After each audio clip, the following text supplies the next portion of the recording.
Hi friends, welcome to Salem Punitha's Recipes. இந்த வீடியோவில் முலாம்பழ சர்பத் எப்படி செய்கிறதுன்னு பார்க்கலாங்க. முலாம்பழமும் ஸ்ட்ராபெரி ஜெல்லியும் வச்சு இந்த சர்பத் செய்யலாம். ரொம்ப சூப்பராக இருக்கும். குழந்தைங்க அவ்வளோ விரும்பி சாப்பிடுவாங்க. ஏன்னா அவ்வளோ டேஸ்ட்டாக இருக்கும். இது ரொம்ப குளிர்ச்சியாகவும் இருக்கும். வெயிலுக்கு ரொம்ப இதமாக சூப்பராக இருக்குங்க. இதை எப்படி செய்கிறது இந்த வீடியோவில் பார்க்கலாம். வாங்க வீடியோக்குள்ளார போகலாம். ஜெல்லி செய்கிறதுக்காக 1/4 லிட்டர் அளவுக்கு தண்ணி கொதிச்சிட்ருக்கு. இதை நம்ம அடுப்பை ஆஃப் பண்ணிடலாம். ஸ்ட்ராபெரி ஜெல்லி பவுடர் எடுத்துகிட்ருக்கேங்க. ஸ்ட்ராபெரி ஜெல்லி பண்ணுறதுக்கு இதில் பாதி மட்டும் எடுத்துக்கிறேன். கரெக்டாக இதில் 1 கப் இருக்குது. இதில் பாதி சேர்த்துக்கிறேன். மிச்சம் பாதியை எடுத்து வச்சுக்கலாம். இன்னொரு தடவை செய்கிறதுக்காகும்.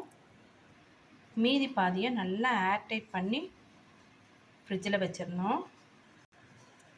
இதுலேயும் பாதி அளவுக்கு ஆட் பண்ணிக்கலாம்.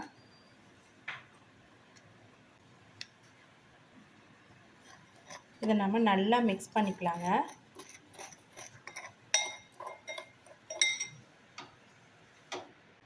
அது இதோட மிக்ஸ் பண்ணிக்கலாம்.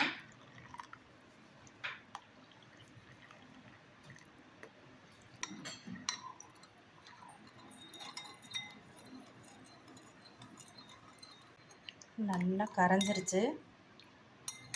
இப்போது நாம் எதில் செட் பண்ணணுமோ பவுலோ இல்லைன்னா பிளேட்டோ அதில் ஊற்றிக்கலாம். நமக்கு பிளேட்டில் தான் ஊற்றி செட் ஆகணும். மாதிரி ஒரு பிளேட்டில் நம்ம ஊற்றிடலாம். இது செட் ஆகிறதுக்கு குறைஞ்சபட்சம் ஒரு 1/2 அன் ஹவர் ஆகுங்க. இதை நம்ம அப்படியே ஆற விட்டுறலாம். சப்ஜா சீடு 1 டேபிள் ஸ்பூன் அளவுக்கு சேர்த்துக்கலாங்க. சப்ஜா சீடு 1 டேபிள் ஸ்பூன் சேர்த்துருக்கேன். இதில் இந்த அளவுக்கு தண்ணி சேர்த்துக்கலாம். இது ஒரு 10 நிமிஷத்துலேயே ஊறிடும். இப்போ முலாம்பழத்தை நம்ம கட் பண்ணி ஜூஸ் பண்ணிக்கலாங்க.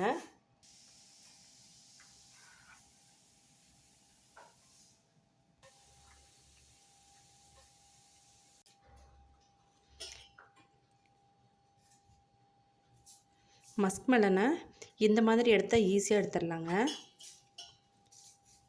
பாருங்கள், ஸ்கூப் பண்ணுற மாதிரி பண்ணாவே ஈஸியாக எல்லா பழமும் வந்துடும். மிக்ஸி ஜாரில் சேர்த்துட்டு கொஞ்சம் சர்க்கரை சேர்த்துட்டு நம்ம அடிச்சுக்கலாங்க. இல்லை சர்க்கரை சேர்த்துக்கலாம். நான் பொடிச்ச சர்க்கரை சேர்த்துக்கிறேன். நான் ஒரு 3 டேபிள் ஸ்பூன் சேர்த்துக்கிறேன்.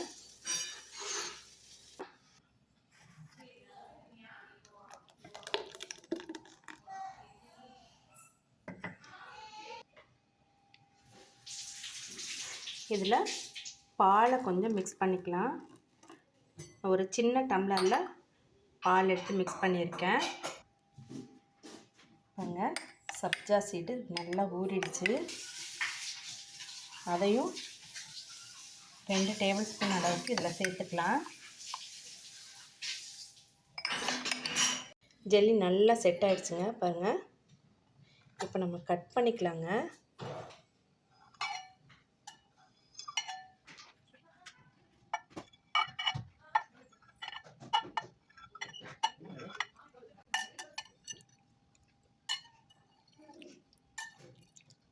பாருங்கள், ஜெல்லி ரெடி ஆகிடுச்சு. இது கூடவே இந்த ஜெல்லியும் சேர்த்துக்கலாங்க. சூப்பராக ஜெல்லி செட் ஆகிடுச்சு. இதையும் சேர்த்துக்கலாம். ரொம்ப டேஸ்ட்டாக இருக்கும். இதையும் நமக்கு தேவையான அளவுக்கு சேர்த்துக்கலாங்க. இது கூடவே நம்ம ஐஸ் க்யூப்ஸ் சேர்த்துக்கலாம்.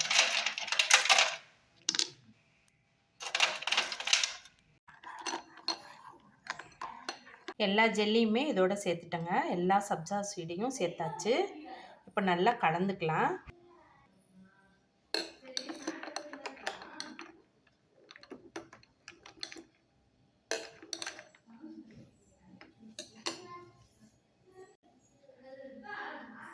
இது நல்ல சத்தாகவும் குளிர்ச்சியாகவும் இருக்குங்க. நாம் கடையில் போய் வாங்கிறத விட வீட்லேயே நல்லா ஹெல்த்தியாக செஞ்சு சாப்பிட்டா மனசுக்கும் சந்தோஷமாக இருக்கும், ஆரோக்கியமாகவும் இருக்குங்க. இப்போ நம்ம இந்த மஸ்க் மெலனை எடுத்துகிட்டு வச்சுருக்கோம் இல்லையா, அதுலேயே கப்பு மாதிரி யூஸ் பண்ணிக்கலாங்க. இப்போது முலாம்பழ சர்பத் சாப்பிட்றதுக்கு ரெடியாக இருக்குங்க. சாப்பிட்டு பார்க்கலாம். இப்போது சூப்பராக மஸ்க் மெலனும் ஜெல்லியும் சேர்த்து சூப்பராக இன்னைக்கு மஸ்க் மெலன் சர்பத் ரெடி ஆகிடுச்சுங்க. இந்த கப்லேயே வச்சு சாப்பிட்றப்ப இன்னும் இன்ட்ரெஸ்டிங்காக இருக்கும்.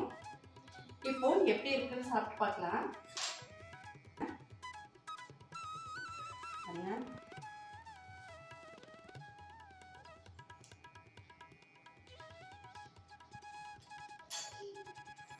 இவ்வளோ டேஸ்ட்டாக இருக்குங்க. ரொம்ப ரொம்ப நல்லா இருக்கு. ஜெல்லியோட இந்த மஸ்க் மெலனும் சேர்ந்து ரொம்ப ரொம்ப டேஸ்ட்டாக இருக்குது. இது உங்களுக்கு ரொம்ப யூஸ்ஃபுல்லாக இருக்கும் இந்த சம்மருக்கு. நீங்கள் இதே மாதிரி வீட்டில் ஈஸியாக செஞ்சு பாருங்கள். குழந்தைங்க கொடுங்க ரொம்ப ரொம்ப சந்தோஷப்படுவாங்க. வீட்டில் இருக்கிற பெரியவங்களும் அருமையாக குடிப்பாங்க. இது உங்களுக்கு பிடிச்சிருந்தா லைக் பண்ணுங்கள். சப்ஸ்கிரைப் பண்ணாதவங்க சப்ஸ்கிரைப் பண்ணுங்கள். இதே மாதிரி ஒரு இன்ட்ரெஸ்டிங்கான வீடியோவில் மீட் பண்ணலாம். தேங்க்யூ ஃபார் வாட்சிங்.